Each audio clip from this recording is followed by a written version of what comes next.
Bonjour, je m'appelle Ousmane Diaye, j'habite dans la ville d'Anvers et je suis natif de Malika, Dakar, Sénégal. Donc voilà, on est venu aujourd'hui après 6 ans d'exercice avec la commune d'Anvers et notre association Djoko qui s'appelle l'Union culturelle et sportive des Sénégalais de Belgique pour pouvoir quand même évaluer ce qui a été un peu fait durant les 6 ans, 7 ans, surtout ce qui est sensibilisation sur les maladies chroniques à travers le Sénégal. Je veux nommer le cancer du sein, cancer de l'utérus, le paludisme, diabète. Et voilà quoi. Et maintenant, on commence aussi à y inclure les tensions artérielles qui fait des ravages aussi dans ce pays. Pour ce qui concerne, pour ce qui concerne la partie Djoko, on a fait l'ouverture officielle avec nos hôtes qui viennent faire un peu l'évaluation, avoir une vision plus réelle, opérationnelle sur le terrain avec les 9 partenaires de Djoko. On a aussi été accompagné par le doyen Ousmane Nia qui s'occupe de Boa Doa, un peu dans le nord du Sénégal, au Fouta, qui fait partie, et que certainement pour ce qui est vraiment Djoko, on est revenu l'après-midi ici pour une consultation gratuite. Et après la consultation gratuite, nous allons vraiment aller demain du côté de la Médina Gueule-Tapée. Les associations réunies vont nous recevoir. Et l'après-midi, on va terminer les 2 jours de Djoko avec la ville de Thiès, avec le secteur Est de Thiès.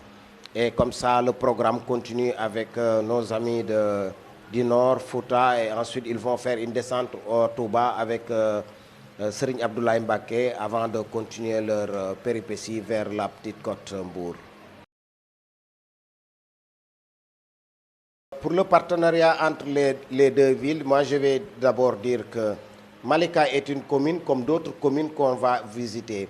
Et chaque commune essaye quand même de jouer un partenariat franc avec la ville d'Anvers qui, depuis 6 ans, organise des activités de loin avec les associations sur place. Donc je pense que ce matin, ils ont été reçus par le maire de Malika, par le petit-fils de Seydina Limamoulaye, Madil Muntazar. Ensuite, demain, ils seront reçus par le maire de Gueule-Tapée. Et l'après-midi, c'est le maire de Thiès qui nous a envoyé, qui a dit, en tant que maire de la ville, qu'il va venir les accueillir. Donc, nous aussi qui sommes ici, on est très honorés du partenariat qui va se développer entre la ville d'Anvers et les différentes villes au Sénégal. On doit rendre grâce à Dieu qui nous a permis pendant 6 ans de pouvoir faire quelque chose d'exceptionnel.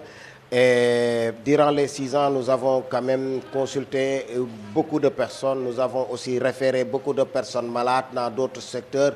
Nous avons aussi fait des choses qu'on ne pensait pas être faites. Donc, pour nous, c'est super important que les résultats sont palpables, sont visibles, parce qu'il y a des techniques de communication, il y a des techniques méthodologie aussi de communication qu'on a pu implanter ici avec la Croix-Rouge, avec les Badjanogor, avec la communication bouche à bouche, avec la communication porte à porte, et ainsi que les médias, que ce soit des médias d'ici et d'ailleurs. Donc vous voulez me dire que par rapport à l'immigration, appelée l'immigration clandestine ou l'immigration illégale, moi j'ai toujours milité pour que les gens qui veulent bouger doivent bouger. Mais ils doivent bouger dans des conditions claires et précises. Parce que rien ne vaut de prendre des bateaux ou bien des pirogues avec des risques pour aller là-bas. Il y a d'autres canaux qui sont ici qui permettent les gens d'aller dans une immigration plus correcte et plus concrète. Si vous êtes étudiant, si vous êtes travailleur spécialisé ou même si vous êtes chômeur, il y a toujours la possibilité que les gens aussi et que les gens puissent aller au niveau des ambassades, prendre toutes les informations qu'il faut, aller l'étudier ou bien venir au niveau des associations d'immigrés qui vont les aiguiller pour éviter quand même les drames. Parce que des fois, un bateau qui te fait, une pirogue qui te fait 250 personnes et qu'au finish, il n'y a que 3 personnes qui doivent vivre dans ce bateau et que tu les laisses partir, ce n'est pas sérieux. Moi aussi, j'aimerais bien aussi attirer l'attention du gouvernement. Parce qu'ils savent bien qu'il y a des gens qui partent un peu partout et qui partent hors du pays, dans notre frontière des pays voisinants. Je pense qu'aussi il faut vraiment mettre input pour arrêter cette immigration qui est en train de décimer beaucoup de jeunes qui ont un avenir vraiment certain au Sénégal. Parce que je pense que ce que mes précédents ont dit, il faut croire à nous-mêmes et puis les Sénégalais d'ailleurs, de la diaspora, doivent pouvoir aussi compter sur là où ils viennent. Ils ne doivent pas oublier là où ils viennent. Donc pour moi, c'est important de faire le travail de base d'abord.